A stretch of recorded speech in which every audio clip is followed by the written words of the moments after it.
Pemilihan kepala daerah atau pilkada belum pernah lepas dari politik uang, politik identitas, penyebaran hoax, ajaran kebencian, dan kampanye hitam.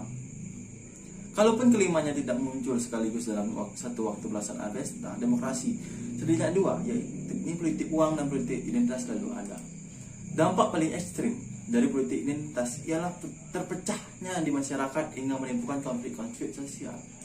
Dari praktik politik identitas pula kemudian dapat terwujudnya hoax, ujaran kebencian, dan kampanye hitam sebagai turunannya.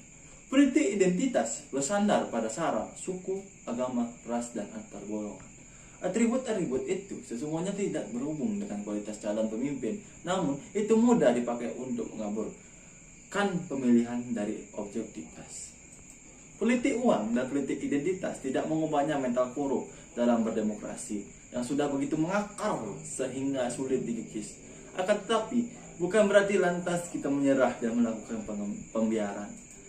Undang-Undang Nomor 10 Tahun 2006 tentang Pilkada telah mengatur larangan atas praktik politik identitas.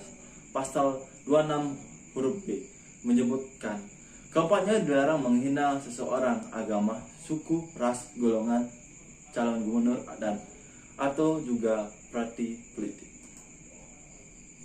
Sanksi tegas pun diatur dalam pasal 187 ayat 2. Setiap orang yang dengan sengaja melanggar ketentuan larangan pelaksanaan kampanye sebagaimana dimaksud pada pasal 69 dan seterusnya dipidana dengan pidana penjara paling singkat 3 bulan atau paling lama 18 bulan dan atau dengan denda paling sedikit 600.000 atau maksimal 6 juta rupiah.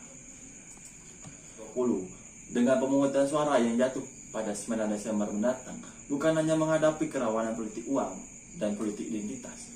Pandemi COVID-19 menyerahkan ke posisi paling atas kerawanan pilkada.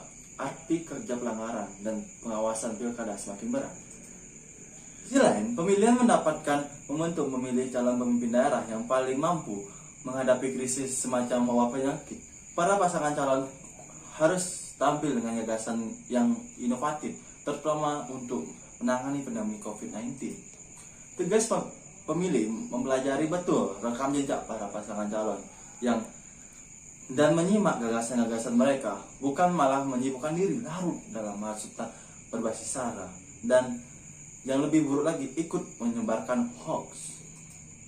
Pilkada 2020 yang harus bebas dari politik identitas yang dapat membahayakan persatuan demi kesatuan, karena itu tidak boleh dibiarkan penggunaan bahasa, penggunaan narasi, penggunaan simbol-simbol yang membahayakan persatuan dan kesatuan masyarakat. Sekian yang bisa saya sampaikan. Terima kasih.